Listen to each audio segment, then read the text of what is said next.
everyone, and welcome. If you've ever found yourself wanting to talk about your daily routine in Spanish, well, you are in exactly the right place. Today, we're going to break down one of the most useful concepts in the language, reflexive verbs. Let's jump right in. Seriously, just think about it for a sec. How would you say, I wake up, or I get dressed, or even I go to bed? Every single one of those actions, they all hinge on what we're about to get into.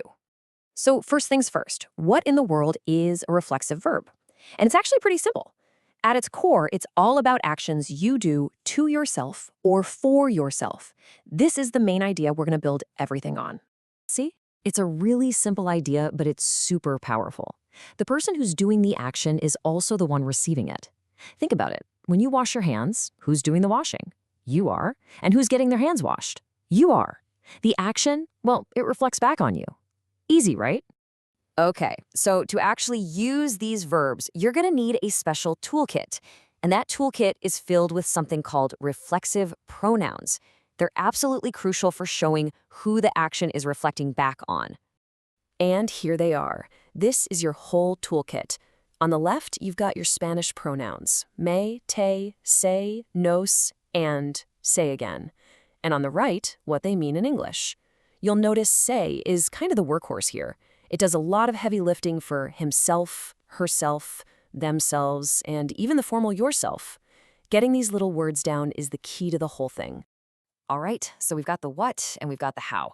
Now comes the fun part, putting it all together to build sentences you can actually use, like today, to talk about your routine. Let's kick things off with a classic, one you'll use all the time, vestirse, which means to get dressed. This is the perfect verb to see how all the pieces click into place. Okay, this breaks it down perfectly. Just 4 simple steps. Step 1, you grab the whole verb, vestirse. 2, you figure out who you're talking about. Let's say it's I, so yo, which means you need the pronoun me. 3, you take that little me and pop it right in front of the verb. And 4, you just conjugate the main verb like you always would. And boom, yo me visto.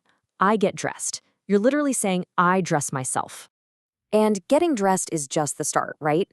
You've got waking up, going to bed, shaving, bathing. They all work the exact same way.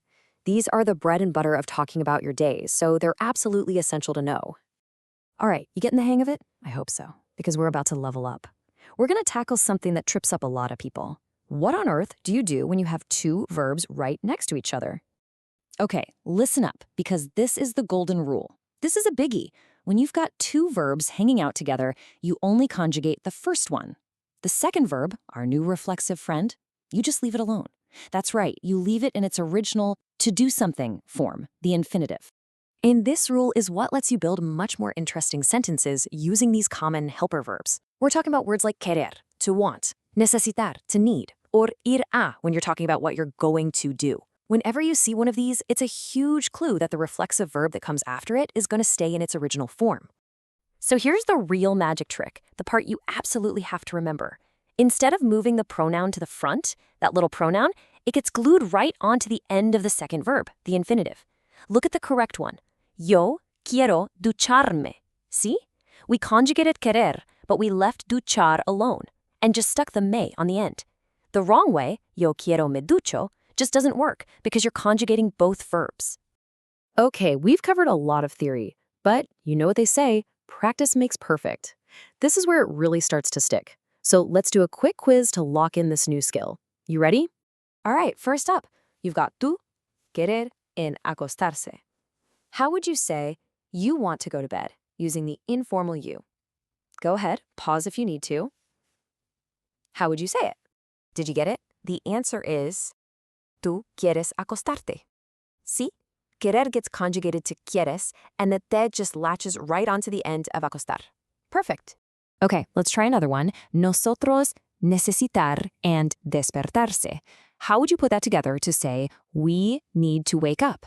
And the answer is, nosotros necesitamos despertarnos.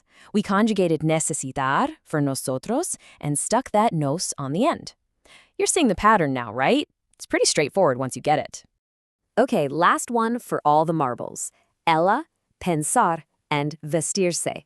How do you say, she plans to get dressed? And there you have it. Ella piensa vestirse. Pensar changes to piensa, and the se hops on the end of vestir.